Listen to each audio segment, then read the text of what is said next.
And welcome back to the Yes Longevity Podcast, where we give you insight on how to get fit, feel younger, and live better. I'm Chris Porter from down here at Yes Fitness, and I would like to thank you for taking the time to listen to what we have to talk about today. I have a very special guest with us today. Her name is Jackie Penson, and she just happens to be my niece, but she's extremely smart. And how this all came about today is we get together at family events and we start talking and get in-depth conversations about the body and how it works and injuries and things like that. And I said, you know what? Let's get you on our podcast because I think you have some great knowledge of what's going on with the body. So I just want to say thank you for coming on board today. And how are you doing? Thanks for having me. I'm doing really well. Good, good. So first, I want to let everybody know that you are a certified athletic trainer now for 7 or so years. It's Yep. fantastic. And I would like you first to explain what a certified athletic trainer is, because people have this visions of all these different things, like all you do is train athletes, and it's really not true because you take injuries and you bring people back to being able to perform. So let's give me an idea what you think a certified athlete trainer is. Yeah, so that is a fantastic question. We are often confused with personal trainers a lot of the time. So actually the definition of an athletic trainer is we are a certified and licensed healthcare professional. And we practice in the field of sports medicine. So specifically, we work on prevention of injuries, examination and diagnosis of injuries, and we treat injuries as well. We are also trained in emergency professional care in addition.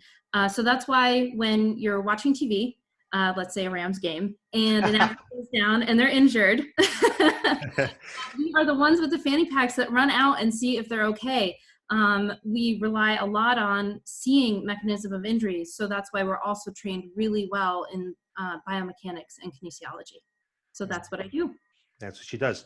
Now, once that athlete has been injured and she takes care of them on the field, she then will, if necessary, they need to go to another physician, that's fine. But when they're done with whatever their recovery is, you then prepare that athlete again, train that athlete to the point where they can get onto a certified strength coach or a personal trainer or something like that.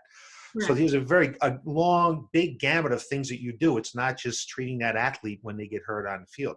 So a wealth of knowledge and a licensed position, which trainers aren't licensed yet. I wish we were, but they aren't. So just a tremendous amount of knowledge. And to give you an idea of just really what she does and where she's at, she's starting a new position, and it's very exciting. So I want to just explain what that position is and what you're doing. Yeah, so that's great. So it's good that you mentioned that sometimes, actually, before I go on, that we are part of that full continuity of care, right? So sometimes we're prepping an athlete to go back onto the field, or sometimes they need to step to the side and they need higher, even though we are trained in functional therapy, so late stages, we do recommend seeing and working with strength coaches all the time and personal trainers as well. So it's really nice to see sort of how we can bridge the gap, because we are a little bit of a jack of all trades. So for right now, my new position actually is called at a company called OrthoCare. And what we'll be doing is fitting people with braces when they're in the clinic. So a knee brace after an ACL surgery, maybe they've had a biceps tenodesis, or a rotator cuff repair. I know rotator cuff is kind of a hot injury that a lot of people know about, fitting them with their post-surgical brace and keeping them stationary while they heal. That's awesome. A lot more stuff than I know how to do. A lot more stuff than I do. So I specifically brought her on today because we train people 40 plus, and we're constantly dealing with injuries and aches and pains and things like that. And I thought that we could just start right off with a joint that I hear about all the time, the knee joint. So we have people who, they'll be creaky. Why is it creaky? People going downstairs, it hurts. So let's just start off with some of the basic knee injuries. And we're not talking about ACL and meniscus, and that's really bad, big, bad stuff. But this is more overuse things or misalignment things, or not exercising correctly or recovering correctly. So what are the more common ones that you see? So common injuries I see have to do a lot with what we call the kinetic chain, right? So when you think of your body, a lot of people tend to become hyper-focused on, well, I have knee pain, so I'm going to exercise my knee. When in reality, let's say maybe the problem is starting with your foot and the way your foot is. Or in reality, you are compensating for something that's going on in your hip or your back. So it's all about alignment. So let me share this quick image that I have for you about alignment. And let me know if you can see that. There it is. There it is. So what you see here is somebody with a correct functional alignment, right? So both their feet are facing forward. If you can see kind of a little bit through the line here, their kneecaps are facing right at you. Their hips are in line and the shoulders are not tilted at all. So when we think of any sort of functional medicine, we actually need to think from the bottom up and the top down. So then if you look to the right side of dysfunctional alignment, this is a good example of if you're just standing and looking in your mirror, right? What do you see? Are your feet turned out? Are your kneecaps, or what we call the patella, facing right at you, or is one kind of to the side, which I can go to a different view in a minute? Are your hips aligned, or are they a little off center? And then look at your shoulders. That can lead us to a lot of dysfunctional issues, which can lead to a lot of knee pain. So common things that will lead to, let's say, are a chronic hamstring strain. So you're working out, you're feeling good, you get about halfway through and you start to feel the pain in the back of your leg, right on the mid-thigh. A lot of that can be because you're actually overcompensating for, let's say, having an improper hip alignment. So that's where a lot of strains come from. And when we say strains are, so if you have a muscle belly that's aligned, right, you get tiny micro tears or overuse. That can also cause little micro tears in the muscle, and that can lead to a huge common issue. Another problem with that dysfunctional alignment, right, is in regard to your kneecaps or your patellas, right, where they sit in the groove. So actually, in reality, this bone here has a nice groove that your kneecap sits in, right?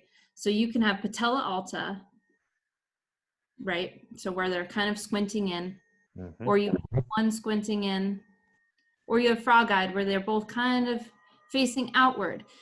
That can cause a rubbing sensation within the groove of your patella or of your kneecap, and that can cause a very common issue called chondromalacia. Now, when you have your kneecap sitting in your groove, right, all of us have basically a smooth coating, or what we call, what's the word I'm looking for?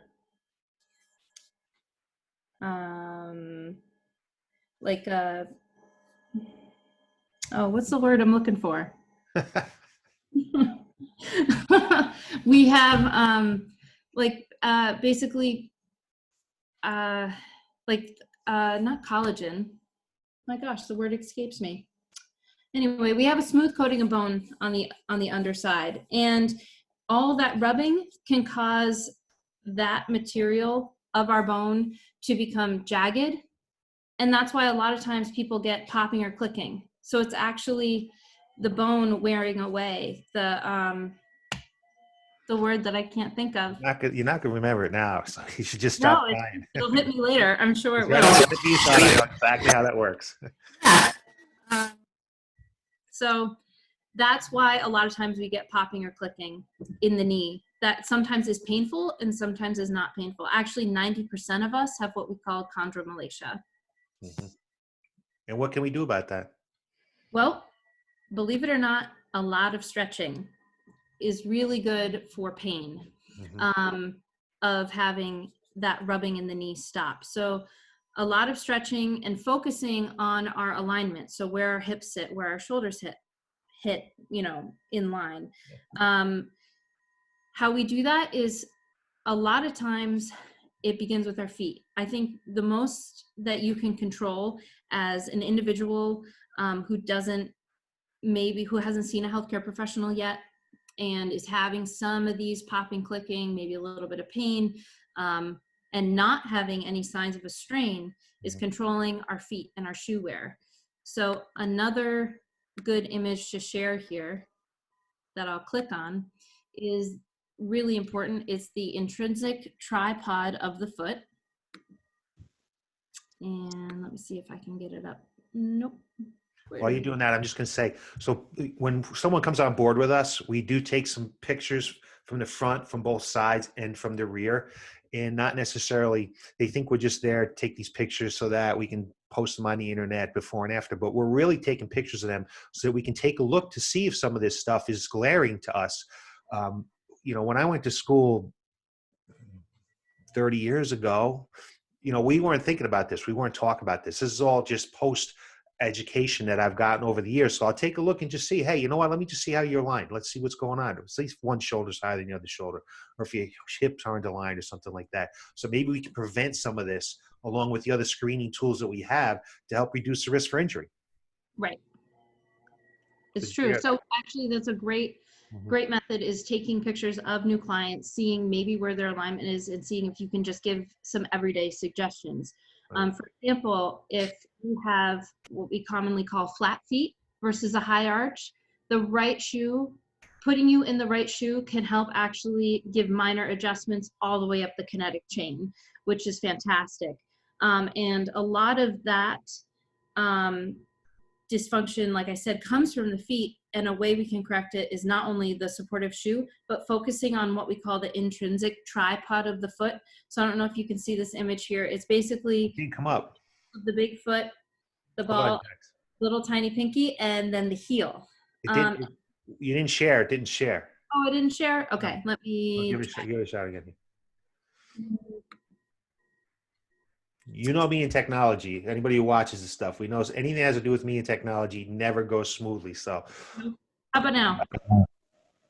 There it is. There it is. Okay, so here's the intrinsic tripod of the foot.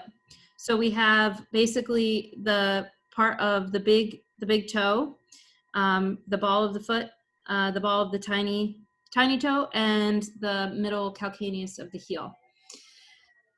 So having a proper shoe that fits your foot. So I always recommend going to a shoe store that has trained professionals to actually look at your feet a little bit and give a good shoe suggestion. I don't know if you have that down near you, but that's a fantastic start in helping with the general knee pain, popping, clicking, stuff like that.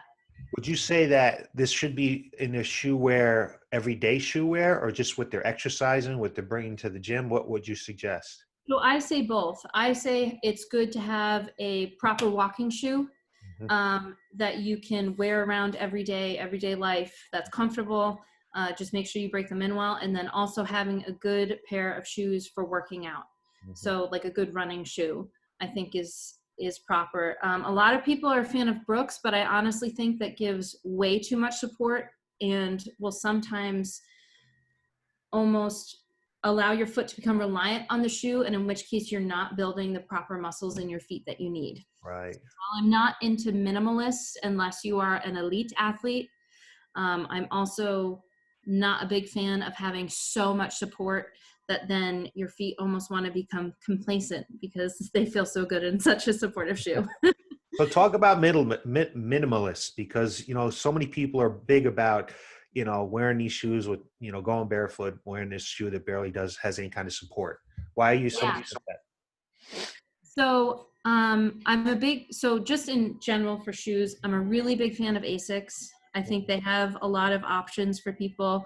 Saucony's, again, you can put what type of, even if you can't find a good shoe store to go to fit you to a shoe, if you go online, they'll ask you what type of foot you have.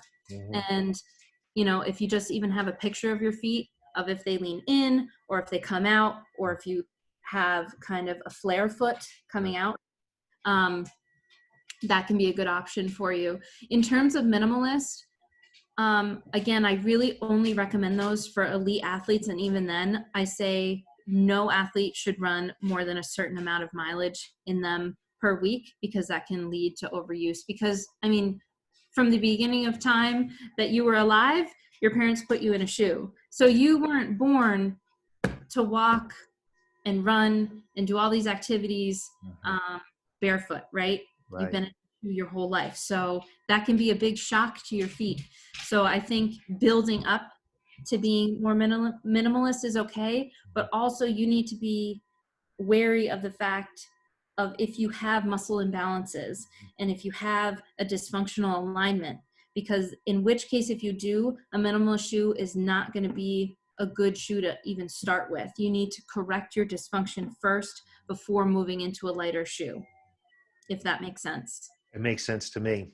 It absolutely makes sense to me, because you're trying to take something from where it should be or want to be, but you have these years and years and years and years of pattern that you've been through by wearing shoes. Now all of a sudden you can take those shoes off and think your foot's just going to jack and adjust to that, and it's just not going to happen. It's just not going to happen.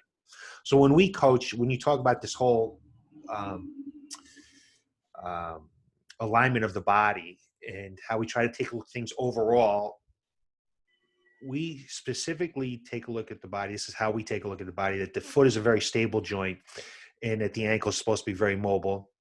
And then the knee joint is very stable, and the hip is very mobile, and the lumbar spine is supposed to be very stable, and the thoracic spine is so far up and down the body. So you touched on it a Uh-oh, little. I lost you. Did you? Are you still here with me?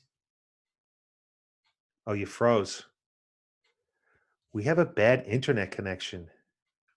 What's happening? Are you back?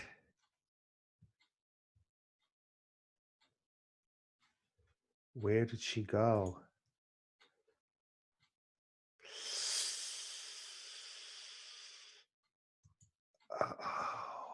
Oh, I think her internet connection went down on us. So what I'm going to do right here is I'm going to end this right now, and I'm going to see if we can pick it up again. And if we can't, then we're just going to have to see if she can re-sign on. Let's see if that'll happen. Let's quick just see before we stop this, because once we stop, we can't go back.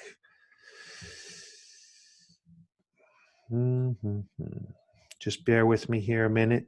What I was going to say was,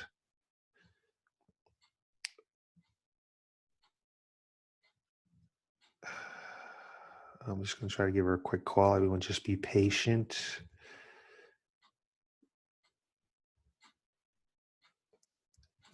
And maybe it's not going to happen for us today. Whoops, wait a minute. Let's see.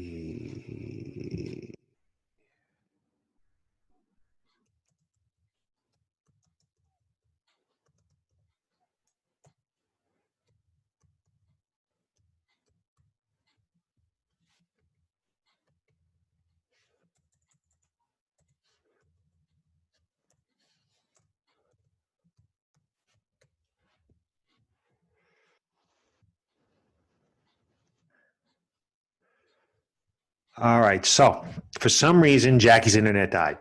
So we're going to leave it right where we're at right here. And we will have her back on again in the very near future to talk more about knee pain, because I think she gave us some really great ideas to start to think about the knee pain that we have, and how what I'd like to do is I'll have it back on again. We'll talk about how we can address that other than just what's going on with your foot, so we can see how important the foot is, into how that might affect all the joints in the body, not just the knee joint and the hip joint. So I appreciate you taking the time, and I apologize for this inconvenience, but look for us to get back on again with Jackie very soon. And look for us to give you more insight on how to get fit, feel younger, and live better. Hold on. I just found a button where I can pause this. So let me see if I can get it back on before we stop. And then if I can't, we'll just stop it right where we're at. Thanks. So we're back. Jackie lost her internet connection. She is coming from West Chesterfield, New Hampshire. They're kind of behind the times up there with internet speed. So she lost her internet, but we were able to get her back. And since I paused it, we're going to just pick right up what we were talking about. So I was just mentioning to Jackie that when we bring somebody on board, and we go through our functional movement screen and we take a look at how the body moves and functions. As we coach and train, in all our programming, we try to make sure that the joints they're supposed to be mobile are mobile. So when we take a look at that foot, we want to make sure that the foot is a very stable joint. And then as we work up the body, the ankle joint moves, so it's very mobile.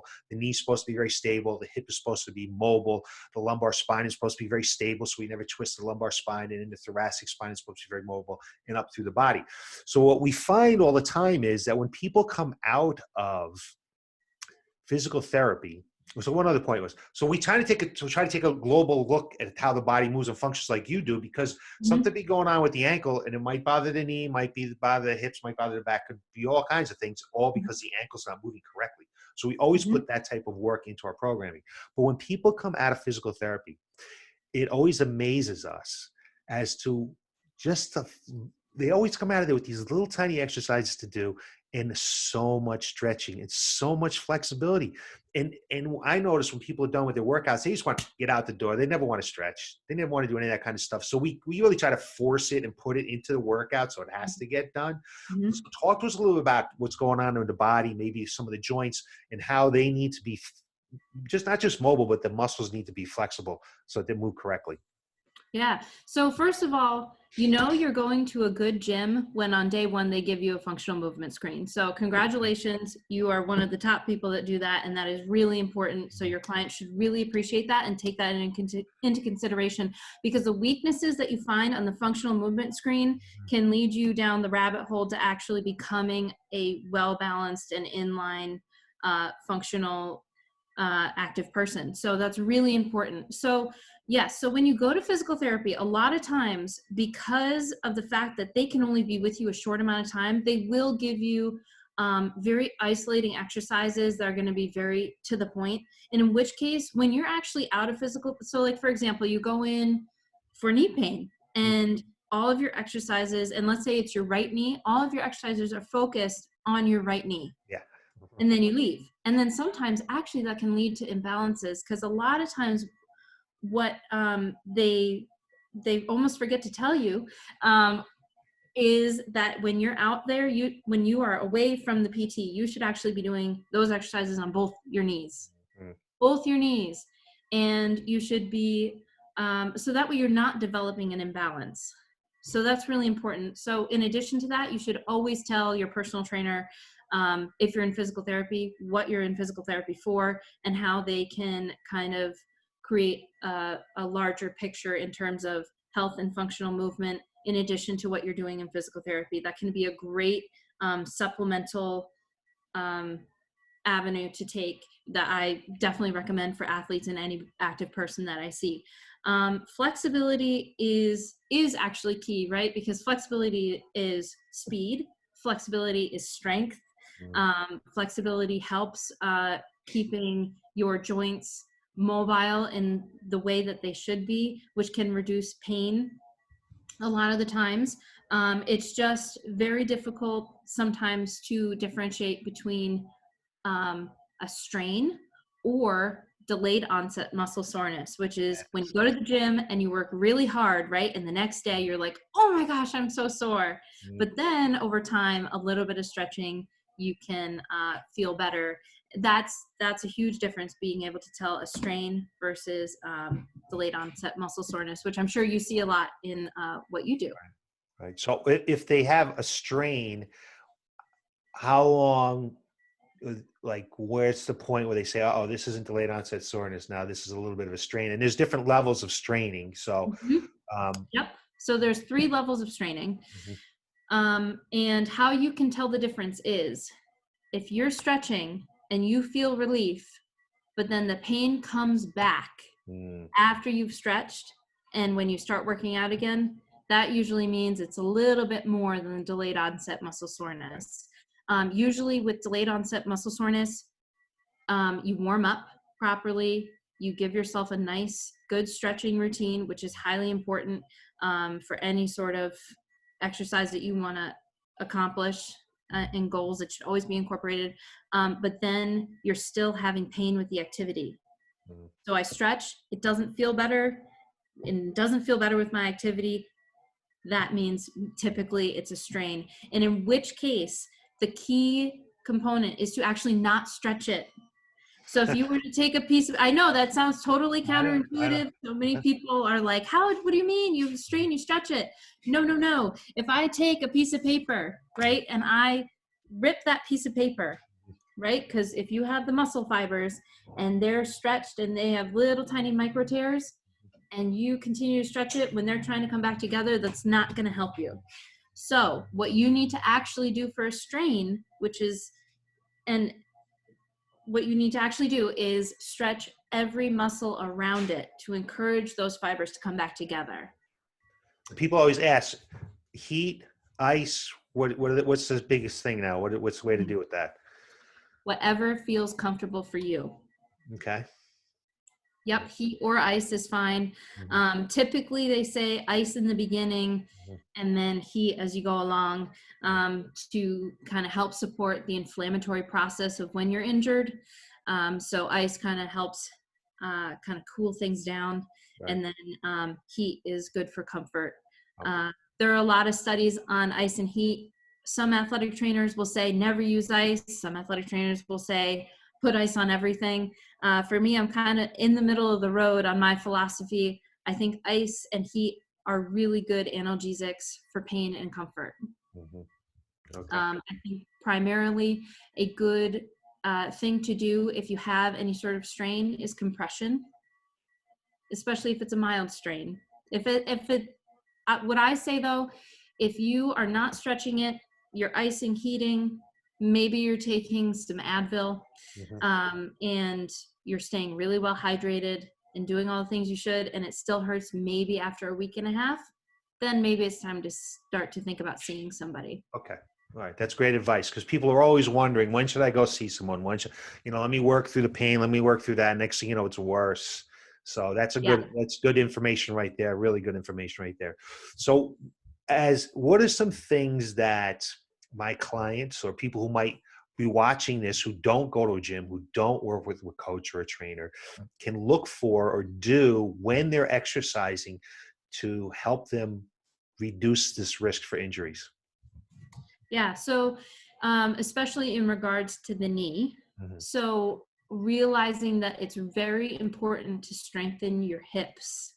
Uh, when you strengthen your hips, you're going to be strengthening your knee. Mhm. When you're doing exercises like that, like I'm sure you're a big fan of the single leg split squat. Yes, we are. Yes. So that is a fantastic exercise. So let's say you're doing a home workout, you're doing even lunges, let's say, or a single leg split squat. I would recommend having a mirror in front of you. That is highly key. That's going to give you visual feedback on what you're doing, because it may feel good, but you might not be doing the proper form, and then you're going to go down the avenue of getting an overuse injury because you're just not Mhm. doing the proper form. So when you are looking in the mirror, right, and you're looking head on, what you need to look for is your knee not becoming knock-kneed, right? So when we think of our knees leaning in Right. versus bow-legged, we don't want to have our knees lean in.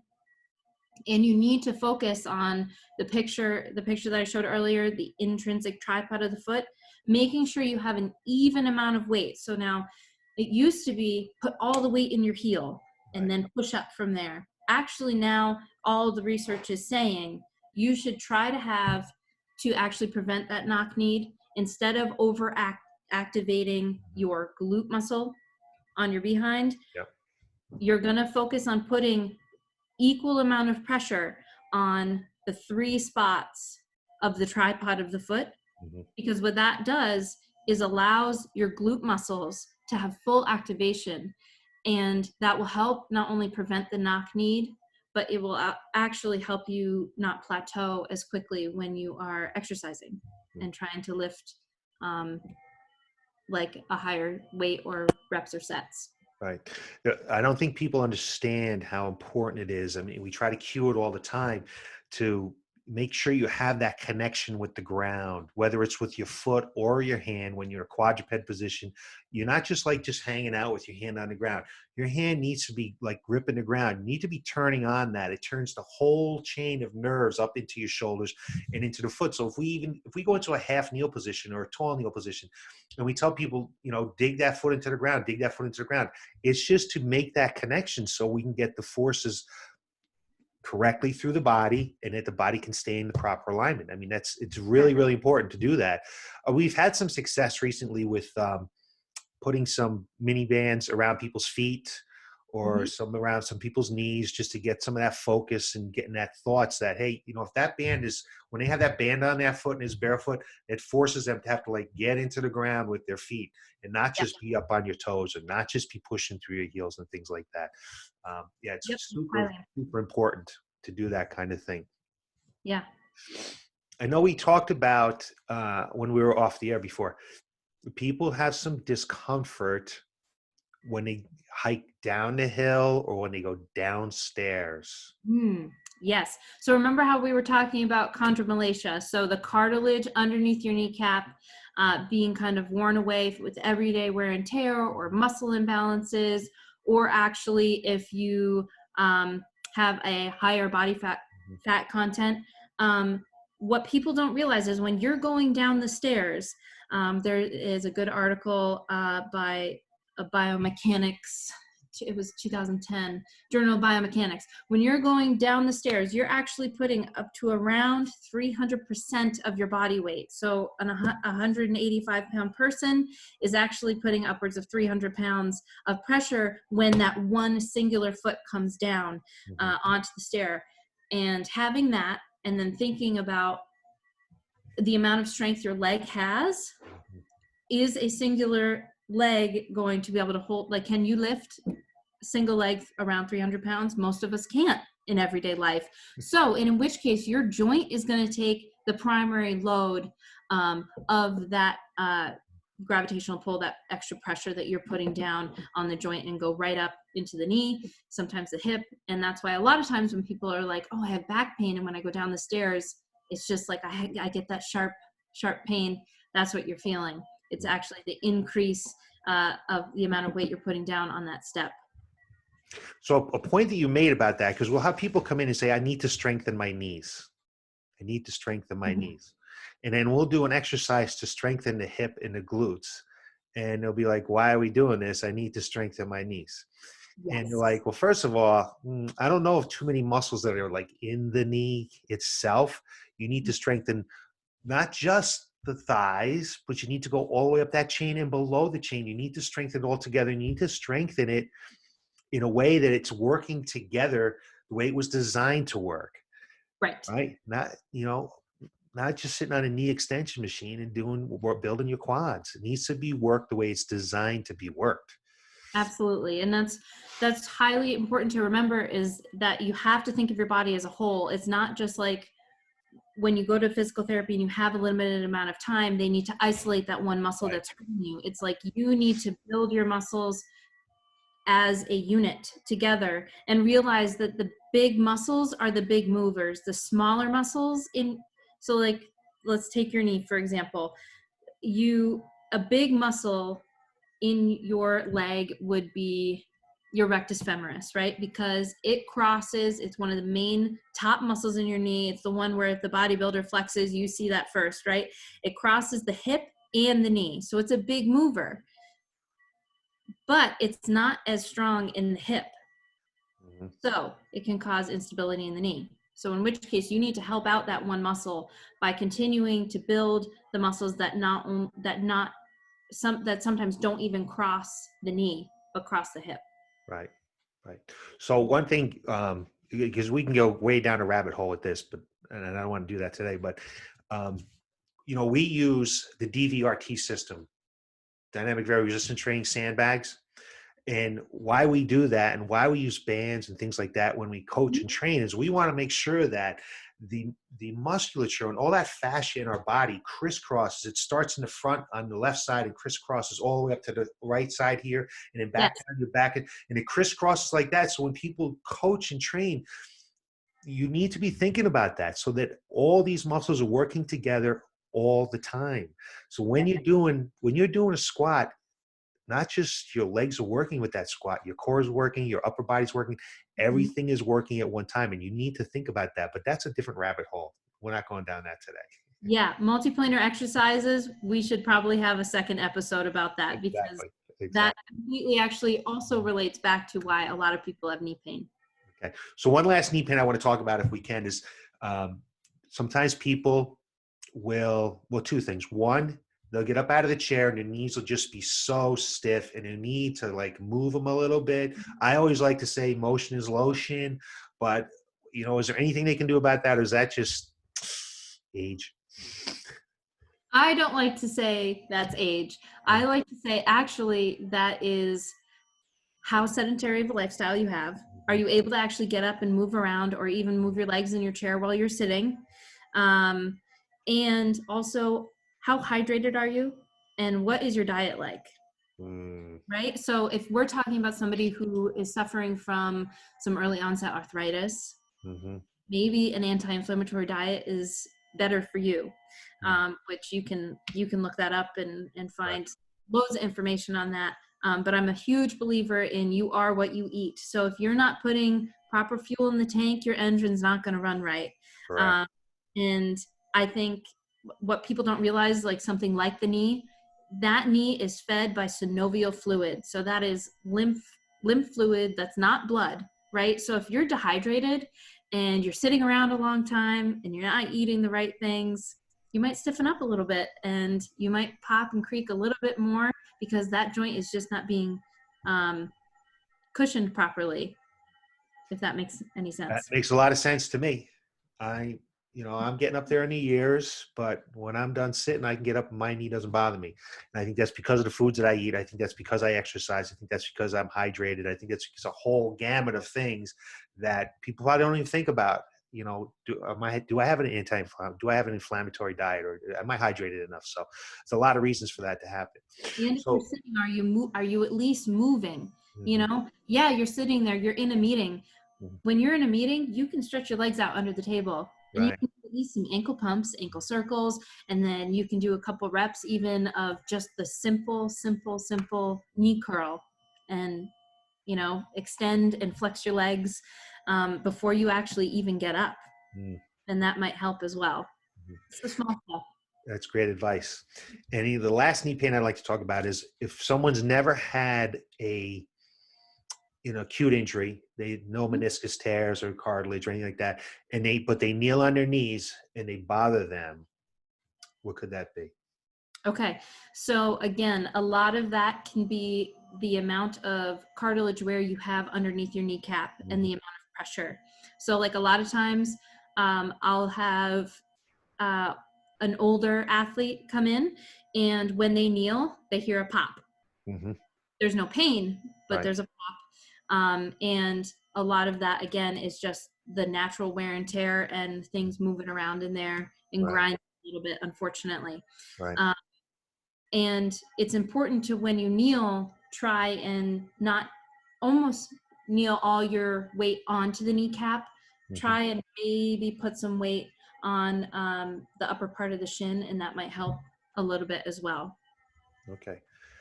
Great. Well, it's been great having you on today. You gave us a plethora of information. I hope that somebody gets something out of this, and hopefully they watched it to the end and they didn't stop when they tried to cut us off before, I because hope so. we're unfortunate to have that little bit of break in technology. That's not unusual for what goes on in my life, but I really appreciate you taking some time today to talk to us.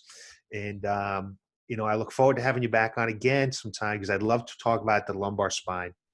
And I'd love Yeah, to talk about the shoulders. Both those are areas that we hear a lot about, a lot of injuries, a lot of aches and pains. And, I think that, the people that are watching this today know and understand that you know what you're talking about and that you give us some great advice. So I really appreciate that. thank you. Thank you for having me. All right. So that's it for today. And I'm really signing off this time. It's not a fake sign off, but you can look for more information from us next Tuesday, where we'll give you insight on how to get fit, feel younger, and live better. Thanks for watching and taking the time to be with us today. Have a great day.